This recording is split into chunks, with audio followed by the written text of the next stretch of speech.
특검이 내일 계엄 선포문 사후 작성 등의 혐의를 받고 있는 한덕수 전 국무총리를 다시 불러서 조사합니다. 또 최상병 특검은 사건 기록 회수에 관여하는 등 수사 외압의 핵심으로 꼽히는 유재은 전 국방부 법무관리관을 소환했습니다. 현장에 취재기자 나가 있습니다. 신규혜 기자. 네, 내란 특검 사무실입니다. 네, 특검이 내일 한덕수 전 총리를 다시 소환한다고요? 네, 특검은 내일 오전 9시 반 한덕수 전 국무총리를 피의자 신분으로 다시 소환합니다. 지난달 2일 첫 소환 조사를 벌인 지 40여일 만입니다. 한 전 총리는 계엄 선포문의 사후 작성과 폐기 과정에 관여한 혐의를 받고 있습니다.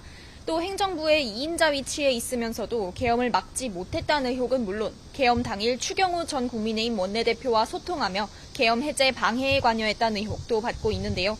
특검은 첫 소환 조사 이후 손영택 전 국무총리 비서실장 등을 불러 조사하고 한 전 총리 자택과 공관을 압수수색하는 등 관련 수사를 이어왔습니다. 내일 추가 조사를 통해 혐의 사실을 구체화할 거로 보이는데 한 전 총리에 대한 특검의 신병 확보 시도가 가시권에 들었다는 관측이 나옵니다.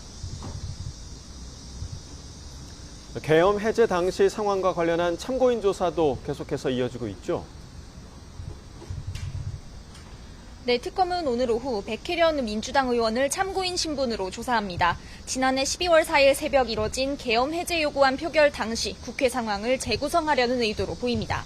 앞서 특검은 우원식 국회의장과 국민의힘 의원 2명, 표결 당시 국민의힘 소속이었던 민주당 김상우 의원 등을 참고인 신분으로 조사했습니다.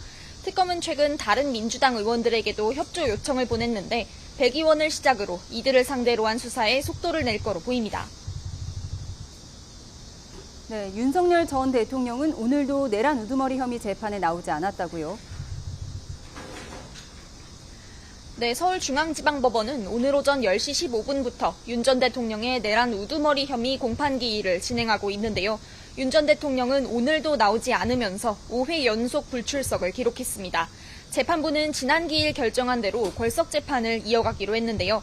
이진우 전 수도방위 사령관의 운전 수행 부사관이었던 이모 씨에 대한 증인 신문이 오전부터 진행되고 있습니다. 윤 전 대통령 측 변호인은 재판에 앞서 만난 취재진에게 건강이 회복되면 다시 재판에 나올 거라고 설명했습니다. 네, 그리고 최상병 특검팀의 수사 상황도 전해주시죠. 네, 최상병 특검은 오늘 오전 10시부터 유재은 전 국방부 법무관리관을 피의자 신분으로 소환해 조사하고 있습니다.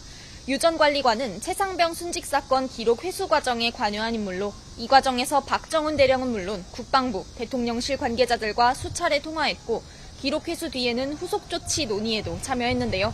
박 대령은 유 전 관리관이 자신과의 통화에서 혐의자와 내용 일부를 기록에서 제외하라는 사실상의 압력을 행사했다고 주장해왔습니다. 유 전 관리관은 조언을 해줬을 뿐이라며 이를 부인하는 입장인데 특검은 오늘 조사에서 수사 외압을 둘러싼 사실관계 전반을 확인할 예정입니다. 수사 외압 관련해서는 오늘 오후 김용현 당시 경호처장에 대해서도 구치소 방문 조사를 진행합니다. 이런 가운데 특검은 구명로비 의혹을 수사하기 위해 멋쟁 해병 단체대화방의 구성원 송호종 씨도 참고인 신분으로 불러 조사하고 있습니다. 지금까지 내란 특검 사무실에서 YTN 신기혜입니다.